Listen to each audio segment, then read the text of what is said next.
Well, a very good morning, good evening, good afternoon to you, wherever you might be in the world. Welcome to the channel, or if you're a returning visitor, of course, welcome back. Thank you for being part of my journey as always. Now, just a reminder, when it comes to all of the videos that I put up, I put in timing stamps so people can jump to whatever section it is that they're interested in. And this is because historically I do go down a bit of a tangent. I'm one of those people that when I'm having a chat, I start with something and then I end up distracting myself and talking about something else. So sometimes it's interesting to people and sometimes obviously not. They're not interested in the waffle. I call it the waffle. So basically where I'm going today is not just going to be focused on spiritual. This is going to be on practical skills, practical knowledge, practical experience that I learned during my training as a social worker and in my studies of counselling. So if people aren't aware of that, of course, yes, I am an accredited Bachelor of Social Work to the Australian standards. And this, I suppose the best way to describe this is whether or not social work, and I've got to admit I'm a bit disenfranchised with the profession as it is, even though I've got my qualification. I went into it with the belief in social justice and empowering vulnerable people. And that was largely due to my experience of working with people doing tarot and spiritual readings. And I felt that I needed to give people more than just the old, it felt like, let's just say, it felt like I was saying to people at the end of my readings, I'll pray for you. And I wanted to be able to give people more by way of strategy. It felt to me that I'll pray for you and why don't you buy this crystal was a little bit inadequate for a lot of the situations that people are dealing with. So today I'm focusing on empowerment techniques, shall we use, which is all part of it because everything's mind, body and spirit anyway. But when we can work on the physical, that actually helps us to support our spiritual and emotional growth as well. So where am I going with this? I watched a video with so-called experts talking about how to identify a psychopath quickly when you come into conversation with them because they're so charming. Now, to be clear, at least this expert that I was viewing in his conversation outlined very clearly that we can't just use the term that he's going to give me or that I'm going to share with you as well, because it can apply to anybody. This is not, no professional is going to make a clinical diagnosis on somebody that they haven't engaged as a client. And not only that, when it comes to people having a mental health diagnosis, quite often you get crossover symptoms. So today I'm going to, what did resonate with me was the term that he used, which is actually called fogging. And we're going to talk about that in a little while. Just to give you a bit of a cue though, it's stinking hot here today in Australia, well, in Perth, Western Australia. It's been a very hot week and apparently we're about to go into a heat wave. Now, what this means, how it's going to impact you, if you're new to the channel, you won't know. I have a dog whose birthday it was the other day. He just had his first birthday, Toby, and it means he can't get outside for a walk. So right now he's running in and out and I'm just going to push on through. He's got his squeaky toy and we'll pretend that we're not hearing him, okay? Just to expand on what I just mentioned about diagnosis of mental illness and behavioural disorders and that kind of stuff, it's really, really inappropriate to label a person when we're not qualified to deliver that label. Anyway, this is certainly something we were taught in my training. And part of that is because many times, as I say, you can have crossover symptoms. And what we see online a lot of is people being accused of being a narcissist, or people turning around and saying, oh, that person's a narcissist or that person's a sociopath or whatever. Now, the reality is a lot of the time with these behavioural disorders, they might exhibit signs of narcissism without a doubt, but that doesn't mean that they've got what we call NPD, narcissistic personality disorder. They just have some symptoms of it. And those symptoms, quite often, if people are actually fully informed and aware of it, they will recognise that a lot of the time people with heightened sensitivity, shall we say, a lot of people with heightened sensitivity probably exhibit some narcissistic symptoms. And this is something I've discussed quite often with people, that it tends to be a bit of a survival mechanism when it's in the small doses, okay? But obviously, if it's full blown, then it is very difficult. And we seem to have more and more people in this modern world that display these tendencies in ways that compromise our sense of self, shall we say. So when I'm just going to refer to my notes here because I want to make sure that I actually not only inform you based on my information and knowledge and training, but also to ensure that I stick to a duty of care here as well and not put other people at risk in the process, and that includes you. I think probably the best way to describe it is when we call somebody else a narcissist because they have done something that upsets us, or makes us feel uncomfortable, we're then blaming them for our personal comfort levels. Now, the idea is that we have enough self-awareness that we can recognize when we're becoming uncomfortable, when people expose themselves, because I think the key, this is of course my opinion, the key indicator of narcissistic symptoms, so let's not call it the person a psychopath or a narcissist or anything like that, we would just say on a spiritual perspective that they're not particularly highly evolved, because we have to go through a stage of growth where we actually do be a bit selfish. But people who have an unhealthy, I suppose, interpersonal relationships take selfishness to whole new levels, to the point where it's actually self-absorption, and a complete lack of consideration for other people. But for now, what I want to say is when we have heightened self-awareness, we're able to recognize when we're comfortable or uncomfortable. We recognize when somebody does or says something that creates discomfort for ourselves, and then we're able to process that, to be aware of what our limitations are. What can we live with? What can we compromise on? And at the end of the day, we're being able to put in place healthy boundaries. Now, if we have heightened self-awareness, we recognize we're not judging these people when we put in place our boundaries. We're simply saying, this is not comfortable to me, it doesn't feel right, I don't feel safe, and so therefore I'm going to strengthen my boundaries. But at other times, we can make them more flexible if what the person is wanting is not a huge compromise. And I would take it a step further, because the other thing that I see that seems to be perpetuated on YouTube, at least, and social media, is this idea that when we experience relationship challenges, if we've got family members, for example, who are quite selfish and self-absorbed, these could be symptoms of an underlying or undiagnosed mental health issue, that they have this level of self-absorption. But what I find disturbing is on social media, they basically say, oh, you have to cut them off, you've got to slam the doors. Well, to me, that's a first place mechanism. You don't slam the door permanently from where I sit. You maybe distance yourself for a little while so that you can unpack and work out a strategy on how you can maintain relationships with those family members or loved ones.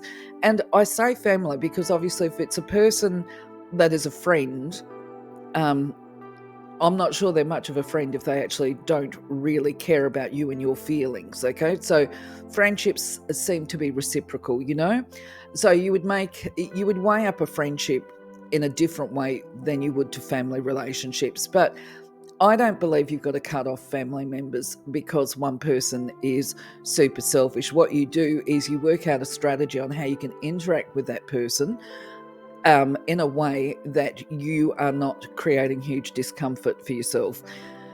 And that, of course, takes some real skill, and we can probably talk about that another time. So the other thing is too, when we're putting in place these boundaries, we're not judging people. We're not saying they're inadequate. We're not saying there's something wrong with them. We're just saying, I'm not comfortable with this, and so therefore I will step back. What else have I put here for these? Oh, okay. So the point of this business of saying I'm not comfortable in a non-judgmental way is basically where you will have heard these catch cry words as well. It's about emotional responsibility. It's about not blaming other people for how we feel. We feel what we feel. Other people may trigger the discomfort, but at the ultimate point, we make choices. Now, we have to be able to make healthy choices as well, and to be able to recognize within ourselves, oh goodness me, this is a whole I'm at risk of running down the rabbit warren here. That's a whole different conversation, okay? Because if you're in a situation that is unhealthy and you need to get out, and perhaps this could be an abusive relationship that's non-physically violent, but it might be verbally violent, okay, with an intimate partner. If that partner is being verbally violent to you, you might start to recognize that their behaviors are escalating.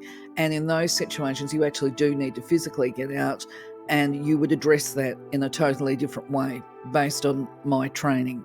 Okay, so I'm talking about boundaries where there's no risk to physical or psychological safety is self-determined. Okay, anyway, it's about recognition. Okay, this is where we're going to get to with this, or what I'm trying to get to is self-awareness acknowledges our comfort levels. We know when we are uncomfortable, we know what our limitations are, we know when to bring that wall down and go, no more, I'm not putting up with this. And the flexibility can be, I'm stepping back right now until I see some changes come in that I can tolerate. So, if you've got somebody who's got a continual recurring bad behavior, it can be once you get your behavior in check, then we can reopen the door and reignite our connection in a safe environment. Anyway, if you've got questions about that or you want to add to it, please do put your thoughts up, because I can't do justice to this topic in this one video, and I want to move on with the strategy that really clearly outlines when there is a boundary compromise and when that person is being very devious and manipulative, even if it's not consciously done, shall I say. So, from where I sit, currently one of the biggest problems with creating and maintaining healthy behaviours is basically, depending on who you talk to, conditions such as psychopathy or psychopathic behaviours, narcissistic behaviours, antisocial disorders, all this kind of stuff, they seem to be on the increase and they're very prevalent. So let's take the labels out, because labelling is not a good thing. Labelling actually creates limitation. I prefer to take the approach that there are unhealthy and healthy type behaviours. So when these people, or when society is labelling these people and their behaviours, it's just better to say, honestly, they're just unhealthy behaviour patterns that these people have got. Can they change is not really our issue right now when we're making decisions for ourselves. The reality is that because it's on the increase, or there's so many unhealthy people around, it becomes a lot harder to actually do our self-care, and also many of us have been on the pointy end, and that includes me, of people that really have some significant malicious behavioural patterns, and we can become oversensitized to other people's actions and basically read more into somebody's actions than what they are intending to do. And by that I mean, so let's say that I've been around a malicious person who did whatever it was they did. When I start to see other people exhibiting certain signs, it's very easy to jump to the conclusion that this person is just like that last one, but actually they're not, because they've not got any intention of going to the same malicious levels, shall we say, as the previous person. So we've got to be mindful of that. And we need to be able to, as individuals, when we start to be triggered, to create that space to establish, is this, indicative, this current behavior or problem or situation that I'm dealing with, is this basically at risk of going the pathway of this other scenario that I had in the past? Or am I being oversensitive because of this experience? Am I unfairly reacting to this current trigger? And then the problem is, so the problems become compounded, okay, is currently, because there's so much of it, it's like people are getting trigger after trigger without actually having the time to step back and process and give consideration to what is going on. And this is why I think it's very important to be able to look at a scenario and nut it out straight away. Straight away be able to recognize certain things that are going on, because it's going to help us process more quickly to create healthy boundaries for ourselves. Now, when it comes to recognizing whether or not a boundary is healthy, a boundary respects both parties. It's mutually respectful. Sometimes you do have to compromise them a little bit to accommodate people, but in a healthy situation, there becomes a win-win. So anyway, where I'm going with this, I watched this video and I got given a strategy that just made me laugh and laugh and laugh, because I have an issue with a neighbor and we are experiencing, I am experiencing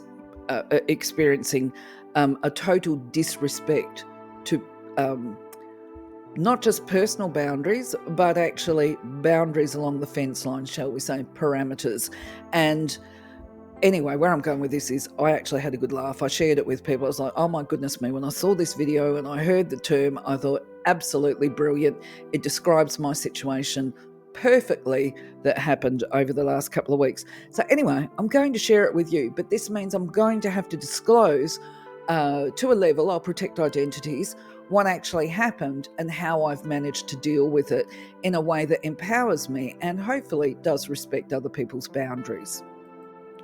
So basically, when we talk about the strategy, it involves a term. It's a very simple acronym. As I said, it's called fogging. But to put this into perspective and do the disclosure, what I've got going on is basically an issue with my fence line.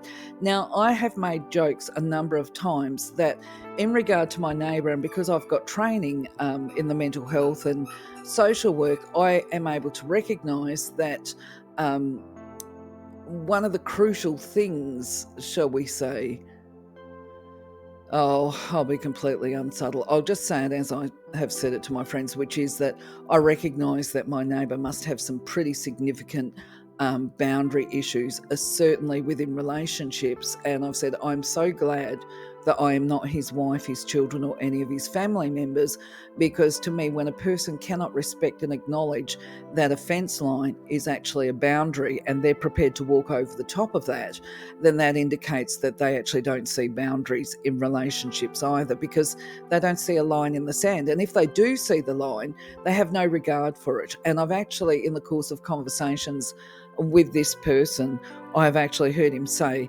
nobody should be able to tell him what he can and can't do in his front yard or backyard or whatever. That wasn't in relation to me, by the way. That was him complaining about the Shire.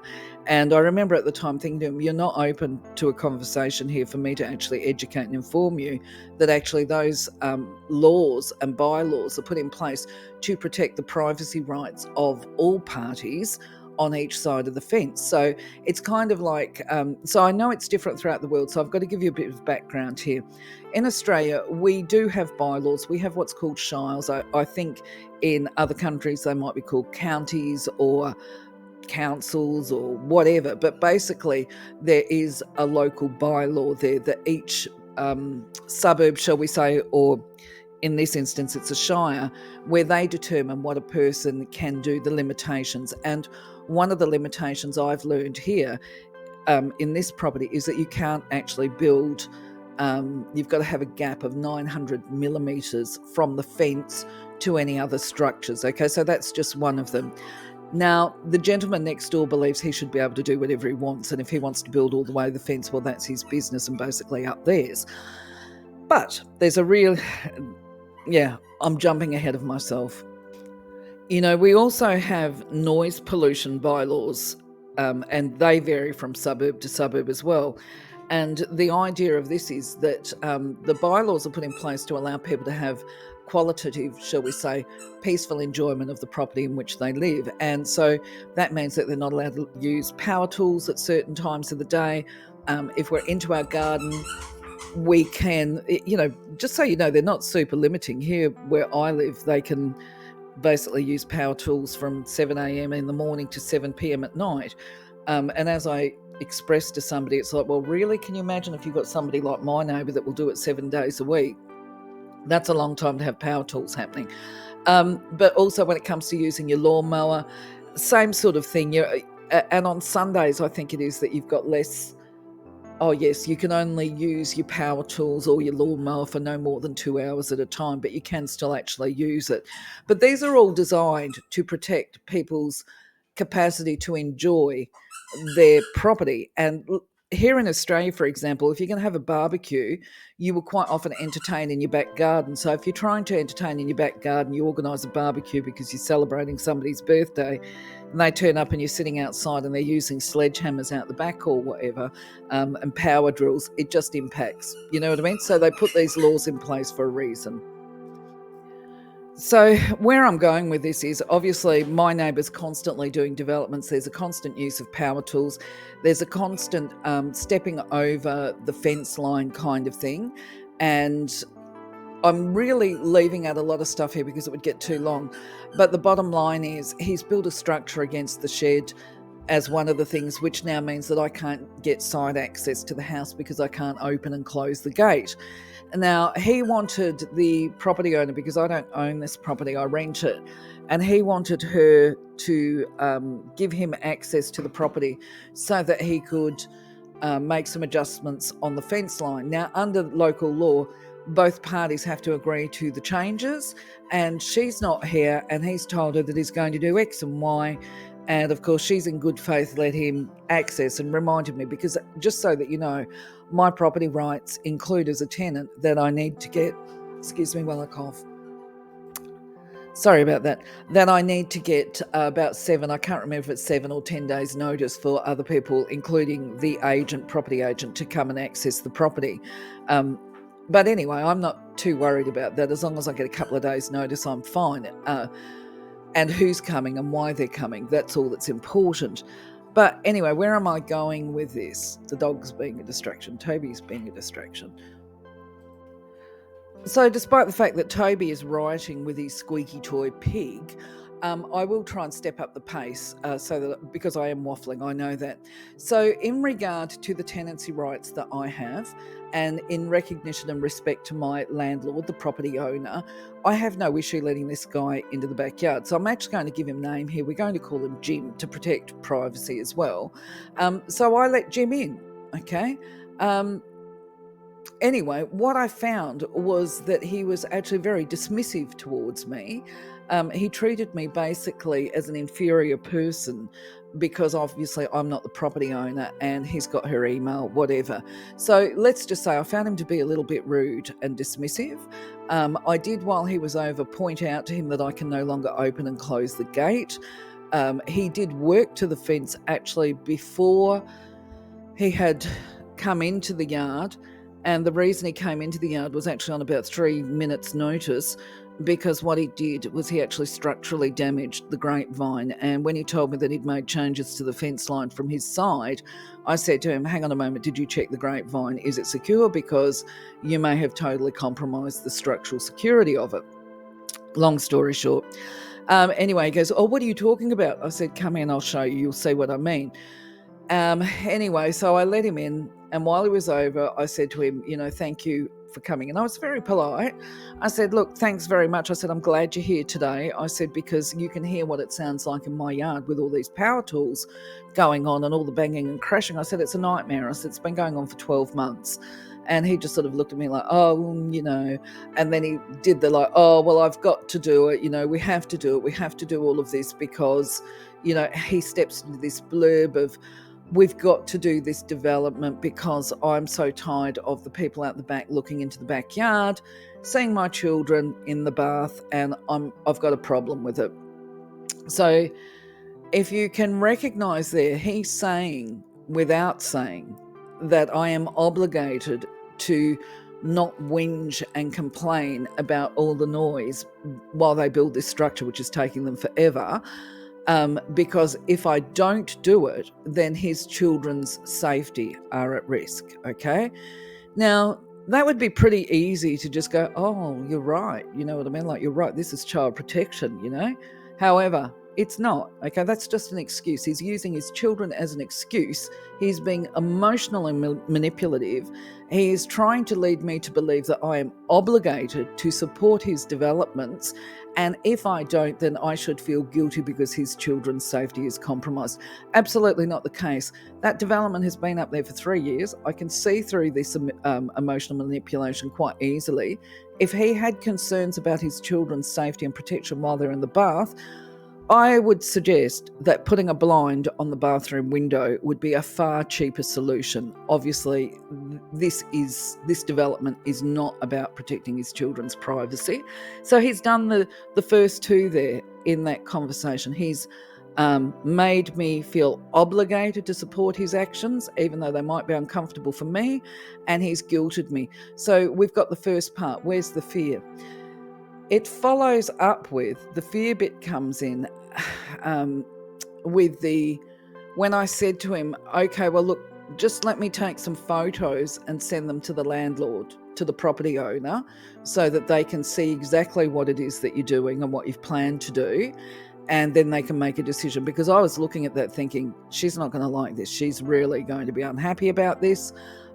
He has said he will do X and Y, and I think it's understandable that she would expect when he does this that he would actually do it properly and to a high standard, and he hasn't. It's been pretty slapped up, and to be quite honest, the whole grapevine is destabilised now.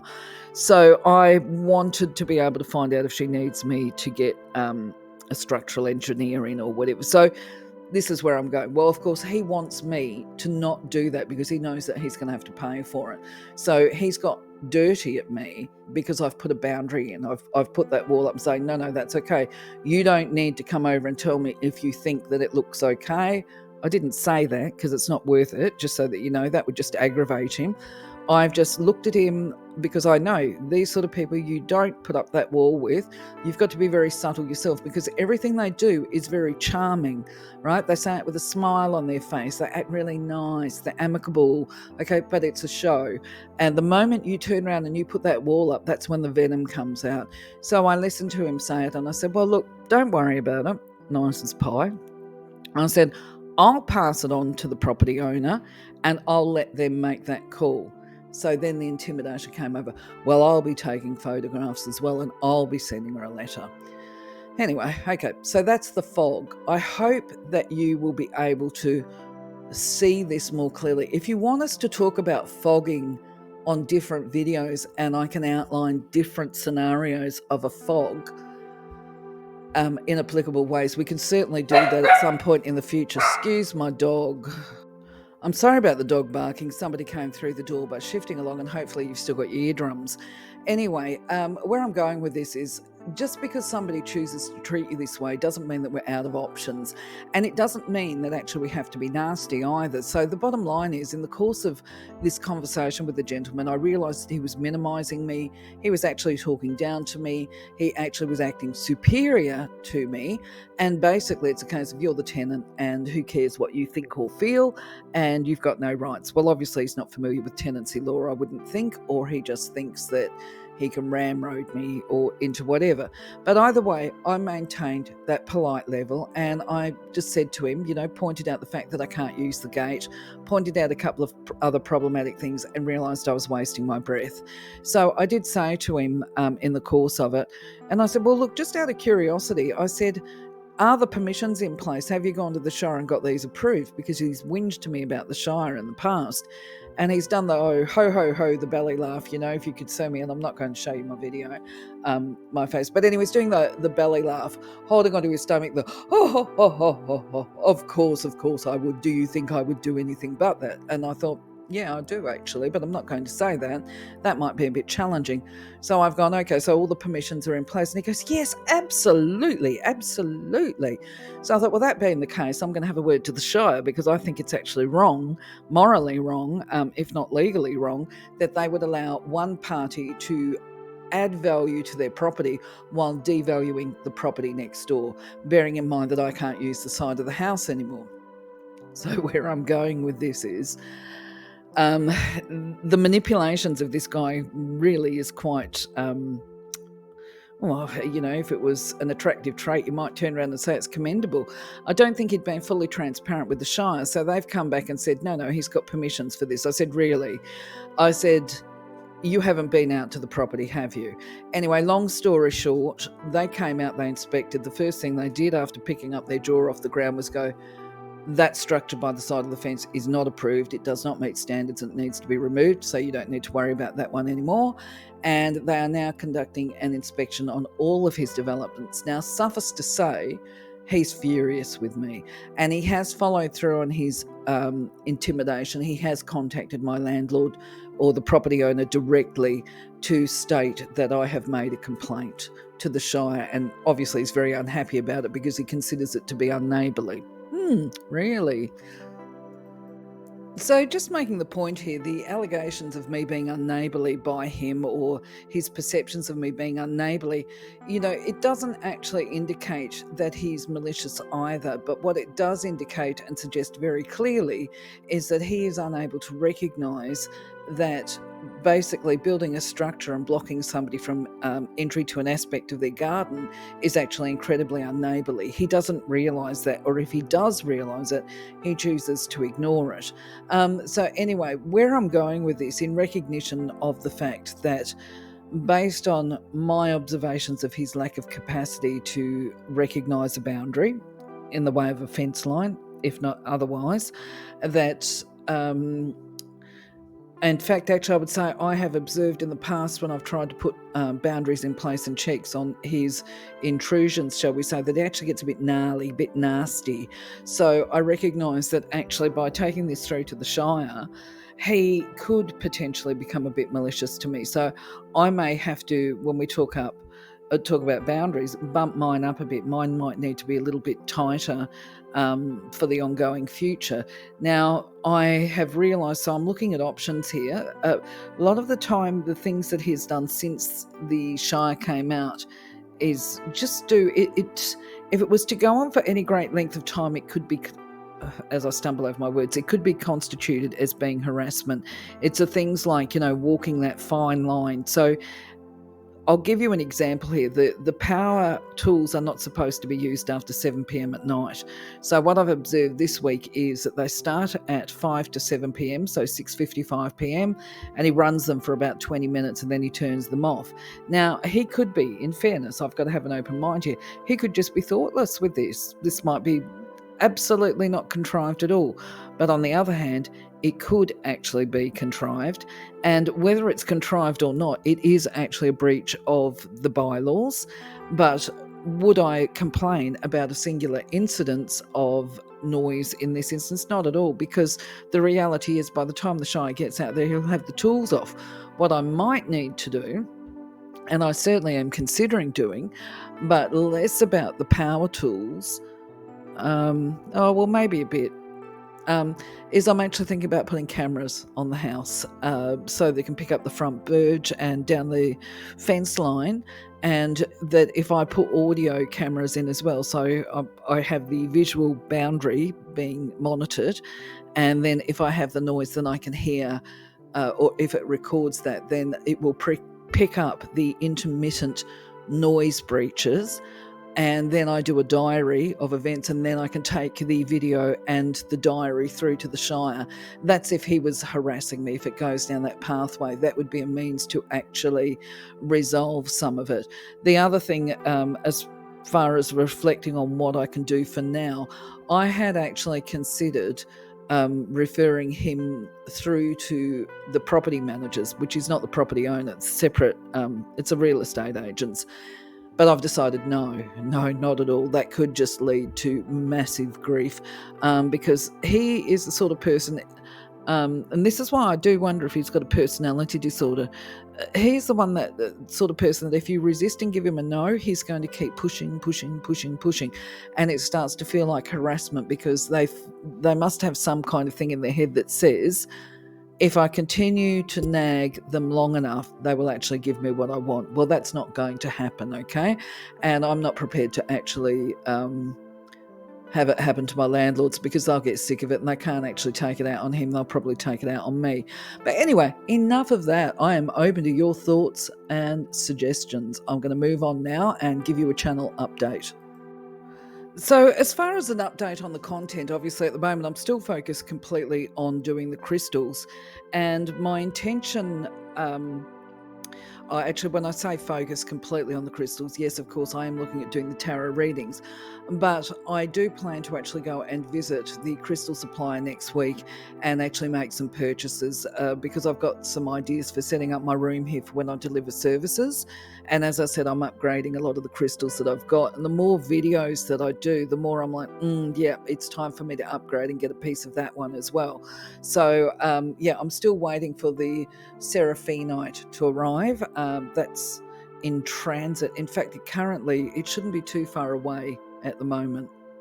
And I have started using the Realgar. I've got that now put in my study, but we'll talk about that in a moment. In the meantime, I have loaded, you will have seen, if you haven't, it's been publicised now or published. Rhodochrosite has gone up, so you can access that. That one actually proved to be fairly interesting to me as well, because I learned a lot more about it than what I actually was aware of before I started. So, I'll just say, hey, this really expands my own levels of knowledge doing this content to share with you guys. Chrysoprase has also been published. This is, look, one of the crystals I really, really love. And I've actually got a story on that video of how I actually came across it. And I didn't find it in the shop because actually it's very, very rare. So there's a story I'm not going to tell you here. The video is too long anyway, but you will hear the story on the Chrysoprase video. Yeah, so if you've watched the previous videos, you will know that I had ordered Realgar and Orpiment. That arrived, and so of course I did the preparation. I have actually now got to the point where I've got it sitting in my office. It's supposed to be actually quite an empowering crystal. Um, but I look, one of the reasons why I want to do this is actually so that we can have a discussion. If you've got some, did you find it worked? How effective did you find it? At this point in time, I've got to say that I'm not noticing or observing any rapid-based, shall we say, energy changes around me. But that doesn't mean to say that they're not occurring. What I did happen to see recently is that when it comes to Realgar and Orpiment, it's not about rapid change. It's actually more of a slow process. But I guess the whole point is that, slow and steady wins the race as opposed to, smash and burn. But anyway, yes, I now have this in my study area as I do my videos. I should have mentioned Realgar is scheduled to be published next week, so you should be able to access that one on Tuesday or Thursday. And the other week that I've got scheduled to go, well, I haven't loaded it yet, but I will have over the next day or two, is actually Bloodstone. I've decided to put Bloodstone to the front, and that's largely because Bloodstone and Rhodochrosite are actually recommended as women's stones. So while this is on the radar, I haven't actually quite worked out how to deliver it, certainly on YouTube. And in fact, I forgot to mention, I've had some progress in some ways. One of the barriers for me was to do with technology and speeds for videos and that kind of thing. Well, suffice to say, I have upgraded my internet again, which means that I have faster speeds. So that's going to make it easier. I just need to think about how to do it a little bit more. Okay, so I'm still focusing on it. It's not far away. Now that technology or my internet speeds are sorted out, I'll be able to build these videos out a lot quicker. It won't be such a big deal. But also, this is one of the reasons why I want to go to the crystal wholesalers and get a whole heap of crystals, is because I intend fully to start doing readings and consultation at home again. And so it's about creating the space at home as much as creating the space online. So just a reminder for those people that visit the channel regularly, but probably more so for the newbies, if you're not aware, look, I've got a number of different playlists, and because I try to accommodate the professional duty of care, shall we say, as a social worker and somebody trained in mental health, I do have the mainstream stuff, which tends to be the self-care and evidence-based information. And then, of course, I try and incorporate on the other playlists spiritual wisdom that I've picked up along the way. I'm open to feedback, suggestion, and hearing about other people's perceptions of the content that I put up. Angels, I love angels. Okay, it's not for everybody. Not everybody is comfortable with the term angel anyway.